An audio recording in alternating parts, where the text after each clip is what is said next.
going on, people? We are Tottenham TV back again. It was a transfer window yesterday and we're going to give you a bit of a roundup and of our thoughts of what happened. So how did it go yesterday, do you reckon? So it was a big day for Spurs yesterday. We signed Llorente for 12 million from Swansea. Yeah. And we signed, and Aurier was confirmed, but no other business kind of came to fruition. Which was a bit of a shame. I think Llorente is a good signing. I'm happy with the Llorente signing. He's an upgrade on Janssen. He was cheap. He's got experience. He's Premier League proven. Scored the most headers in the Premier League last season. 15 goals in a very poor Swansea side. Yeah, he gives us an aerial threat which we don't really have. A lot of experience in Europe as well. Yeah, and he could be a very good option off the bench. I think he's going to be a fan's favourite at Spurs. Yeah, I think he's got that bit of that air of that Dimitar Berbatov feel about him, you know. And he's taken the 18 shirt, which is Defoe and Klinsmann have worn that shirt before. He's got a bit of swagger about him, you know. I hope so. Yeah, I think so. I think he's got a bit of class about him. That touch of finesse. Yeah, I'm hoping that it could bring a lot to us, to our team. I agree. A lot of fans are saying that he lacks the pace that we required in a backup striker. That maybe he's too slow in the Poch system. What do you reckon of those criticisms? I think he'll do a different job than our other strikers go. He's very good at holding up the ball. So you know, if we need a goal with the last 10 minutes, you lump the ball up to him. He can control it. He can hold the ball up and bring all the others into play. So I think it's kind of a perfect signing. I think that if you look at someone like Ricky Lambert when he was playing for Southampton. Oh yeah. Poch really adapted the play so we can get the best out of Ricky Lambert, and I think Poch is really good at getting the best out of these sort of players, and he's proven it as Lambert has said before. So I think he can adapt to our system. I don't think it'll be that too much of an issue. No, I think he's going to be a very good signing for us. Yeah, exactly, and a good price, 12 million. Well, 12 million for 32-year-old. In this market, that's like a free transfer almost. That's true. That's very true. Yeah. So Aurier was confirmed yesterday as well. He'll be wearing the number 24 shirt. He comes in at 23 million from Paris Saint-Germain. Signing of the season, my friend. Signing of the season. I think he's an absolutely quality player. There was a lot of controversy about the move. It was taking a long time. Obviously, he's made a few comments on his Periscope, like last year or whatever, and there was a lot. It was all coming down to this work visa, whether he was going to be granted a work visa or not. And finally, yesterday, there was rumours that the work permit had been granted. And once he said to Canal Plus he's going to be a Tottenham player, I had no worry after that. Well, he said it, but apparently he was actually in no position at that time to say it because he actually hadn't been granted the work permit. Yeah, but I thought he's not going to say it if it's not going to happen. He says a lot of things, this guy. Yeah, he said he's coming to Spurs to rebuild himself. Yeah, I think this guy is really good on the ball ability. He's really fast. He's got a very good cross on him, and he's strong at the back. He's CL proven, Champions League proven. So I think he's a quality buy. Half the price for Walker that we sold Walker for. Yeah, 4 years younger. And he's already made an assist or two against the Arsenal. And he's last season he got a couple of assists against the Arsenal. So it doesn't get much better. I'm very happy about that signing. And he can fit perfectly in the right back or right wing back position. Gives perfect competition for Trippier. So really no complaints about that signing whatsoever. Going back to Llorente, my favourite thing about him is how he rejected the Chelsea for us. Yeah, of course. That seems to be a theme this summer, players rejecting Chelsea.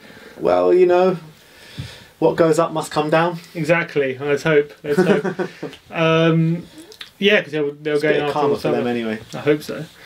Let's talk about the guys we missed out on deadline day. We missed out on Ross Barkley, who rejected who halfway through his medical reportedly walked out on the Chelsea. Barkley will be a Spurs player. Is that your belief in January?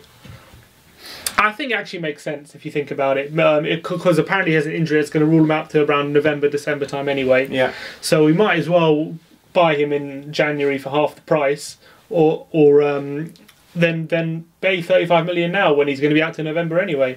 Well, we had a £20 million bid rejected on deadline day. Yeah. He was going to go to Chelsea for 30 million.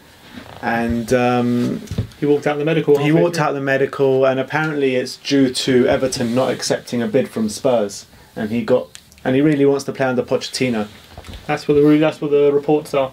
So it sounds like he really wants his move, and he was willing to reject the move to Chelsea to force it through. So it could be one to watch out for in January. And another one we were reportedly close to was Andre Gomez from Barcelona, who we missed out on because apparently we went for him too late or something like that. Well, he was playing for Portugal that night. He was on the bench for Portugal, and I think it was too late for Barcelona to reportedly sign a replacement, so they decided to pull out the deal. I'm not fussed about that. I didn't think he would have made or. Nah, I'm not fussed about Andre Gomez. I don't think he's that great. I think he would have been a good signing. I think he offers that bit of technical ability we were that without Dembele we would be missing. I think he's very good on the ball. He's had a poor season at Barcelona, but I think he's proven himself for Portugal, and he's proven himself when he was at Valencia to be a very good player. So I think he would have been a good buy. Jury's out for me still. I think it would have been a good option sent him in my opinion. So I'm pretty disappointed we missed out on that. Well, it just goes to show they put Paulinho ahead of him, so they can keep him, in my point of view. That was deadline day. So in terms of the whole window overall, how do you think the window has gone for Spurs? What's your overall assessment? I think we've done pretty well. I'm really liking the look of our squad. I think it's the most balanced squad we've ever had in our lifetime, that's for sure. Okay. It's well balanced. It's very strong in pretty much every position. We don't have a weak position. We've got good backups in every position as well. Davinson Sanchez, I think, is going to do the world of good at the back when you're going to have the Ajax back three of Toby, Jan and Davinson Sanchez. Wanyama sitting in front of them, and then the attack speaks for itself. I think we've done really well.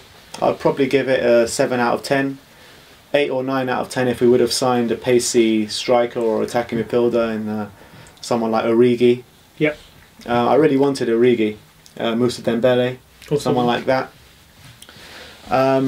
Yeah, so all in all, I think it's been a pretty good window. I know a lot of Spurs fans that thought it's been a bad window. Yeah.